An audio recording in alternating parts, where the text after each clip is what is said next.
Good morning students. Today we are going to start with our first geography chapter, that is representation of geographical features. In this chapter we are going to study about topographical maps, grid reference system, use of different colors on topographical map, use of different measurement scales and some conventional signs and symbols.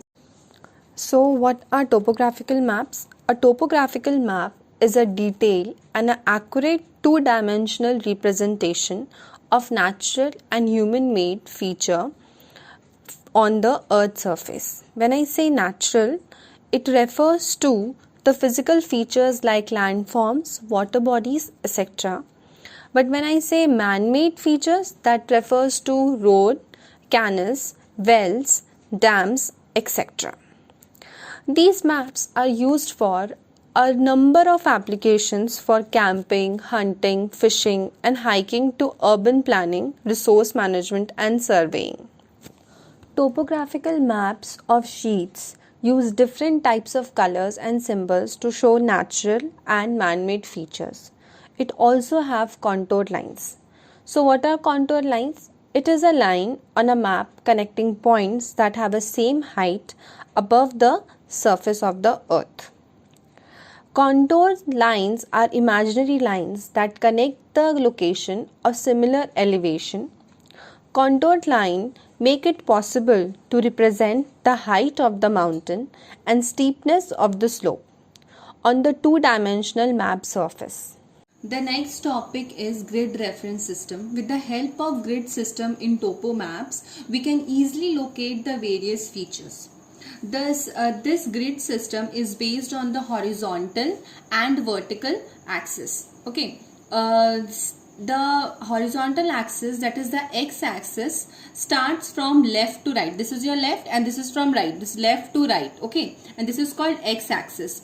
And the y-axis starts from here. This is your y-axis. It starts from bottom to top. Okay, and the value of x-axis is given before the y-axis, and the grid numbers are followed in smaller to bigger from southeast corner. Smaller to bigger from southeast corner.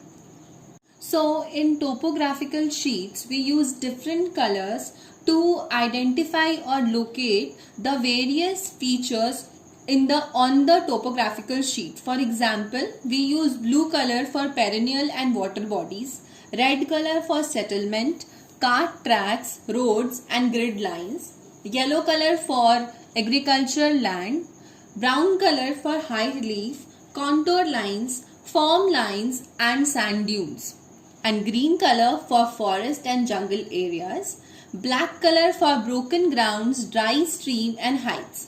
And we use white color for stony waste, open scrub and rock outcrops. So the next topic is use of scale for measurement. With the help of the scale, we can easily find out the actual distance on the ground. There are two types of scale. Number one is linear scale and the number two is representative fraction. What happens in linear scale? A linear scale is a special kind of a ruler on the map that is divided into equal half of the distance. It always includes the unit of measurement on the earth's surface. For example, you can refer the scale in your book where 2 cm on the map represents 1 km on the ground. So the next scale is representative fraction. It is always written in the form of ratio. Like you can see in your book, that example is given over there, 1:25,000 or 1/25,000. This means 1 unit on the topographical map represent 25,000 units on the ground. Same, see over here, it is written over here, so 1 unit of length on the map represent 5 lakh of the same unit on the ground. For example, if 1 inch on the map is equals to 5 lakh inch on the ground, then 1 centimeter on the map will represent 5 lakh centimeters on the ground and so on. Okay, so you can see over here, they have also written in the form of ratio, that is you can see that is called representative fraction. We can use two type of methods for measuring the distance, that is the direct distance and indirect distance. So in direct distance, if the distance we are measuring between 2 points is in a straight line, then we can measure it with the help of a ruler or a divider. And in indirect distance, if the distance we are measuring between 2 points is along the curved line, that is a metal road or a stream, then we use a string to measure the distance. We tie a knot at the end of the string and place it on the starting point, while hold the other end with our thumb and place it on the final point and mark on it. Now the string can be placed on the linear scale to calculate the distance. So this was all about the measuring distance. So children, this was all about the first video. And for your homework, you will read the whole chapter and mark the hard words in your book itself. Thank you.